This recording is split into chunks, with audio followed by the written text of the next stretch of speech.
Sa loob ng mahaba-habang panahon, nagkasama-sama ang mga stakeholder ng Philippine music industry.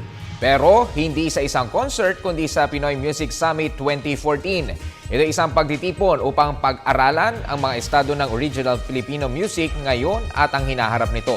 Si Fer Ramirez ang ating tagapagbalita. Batay sa dami ng mga dumalo sa Diosdado Macapagal Hall ng Landbank Plaza, tagumpay ang Pinoy Music Summit 2014. Tagumpay dahil nagkaisa ng pakay at damdamin ng malalaking pangalan sa industriya. Ang kompositor na si Ryan Cayabyab, ang pangulo ng organisasyon ng mga Pilipinong mga awit na si Ogie Alcacid, at ang Filipino Society of Composers, Authors, and Publishers o PhilSCAP.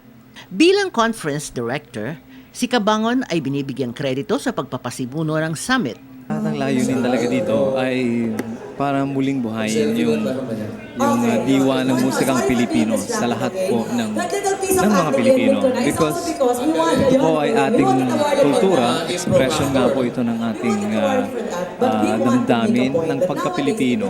Kaya habang tayo'y nag-enjoy sa pakikinig at pagpapromote ng ating sariling atin, meron din kahit paano na iambag sa industriya, sa ating ekonomiya. Ilan sa mga paksang tinalakay sa summit ay ang Batas Pangkultura kung saan ang speaker ay si Senador TG Ginggona. Ang mga spesipikong kontribusyon ng music industry sa ating ekonomiya na ipinaliwanag ni Senador Bam Aquino. Ang Philippine music industry bilang isang paraan sa paglago ayon kay Intellectual Property Rights Director General Ricardo Blancaflor at Farmers Equity Program na inilahad ni Ogie Alcacid. Hinikayat naman ni Patricia Izon na ang mga Pilipino na patuloy na maging malikhain. Ayon naman kay Twinkie Lagdameo, hindi kailangang panghinaan ng loob ang mga taga-industriya sa harap ng dumaraming platforms kung saan maaring mapakinggan at maibenta ang musikang likhang Pinoy. Kabilang sa mga dumalo ang mga kabataang mga awit at kompositor.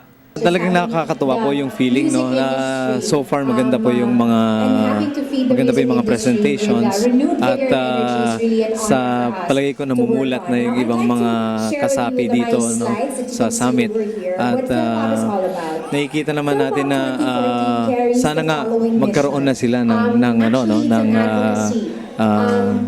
mga naiisip na maaring rekomendasyon na pwedeng ibahagi mamaya para dun sa nais natin mangyari sa Filipino music. Para sa Telebisyon ng Bayan, Fer Ramirez.